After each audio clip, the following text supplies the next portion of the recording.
लाखों सरकार होश में आओ, होश में आओ, होश में आओ। 102 108 वर्कर की मांगे माननी होगी। जिंदाबाद जिंदाबाद जिंदाबाद। ये सरकार हाय हाय, हाय हाय हाय हाय। ये सरकार हाय हाय। आज 102 108 कर्मचारियों की हड़ताल का दूसरा दिन है।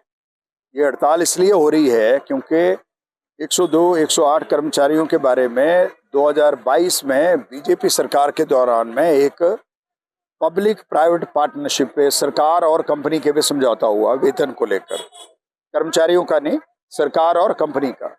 और उसमें जो न्यूनतम वेतन तय किया गया है इनका 5700 रुपये 5500 रुपये कुछ है, उसमें हाउस रेंटर्स भी जोड़ दिया, ओवर टाइम भी जोड़ दिया। हमने कहा ये न्यूनतम वेतन का हिस्सा नहीं होता कानूनी तौर पर और ये गलत है, इस समझौते को रद्द करो। हम प्रदेश सरकार से कह रहे हैं न्यूनतम वेतन दो, हम ज़्यादा नहीं मांग रहे, परंतु सरकार जो है उसके अधिकारी मिले हुए कंपनी के साथ, इसलिए समझौता रद्द नहीं हो रहा है।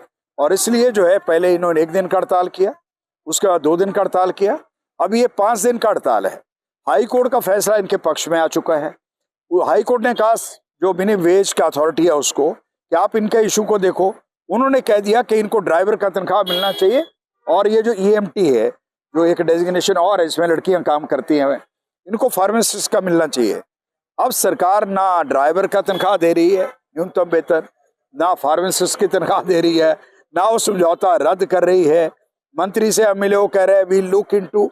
अब 2 साल 1.5 साल रह गया सरकार का, कब लुक इनटू करेंगे।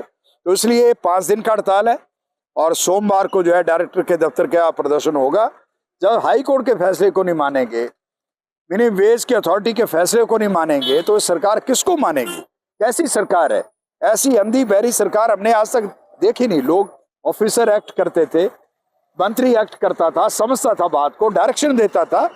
ये तो ऐसे है जैसे सरकार नाम की कोई चीज ही नहीं है। 12 घंटे ड्यूटी करते हैं और एम्बुलेंस में इनको डेजिग्नेशन क्या दिया?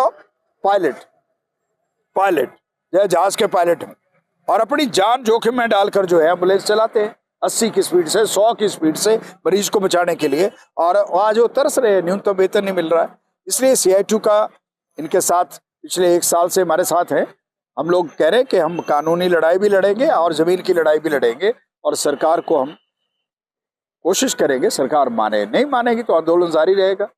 अगर जरूरी हुआ तो इंडेफिनिट हड़ताल भी होगी, इसकी जिम्मेवार सरकार होगी।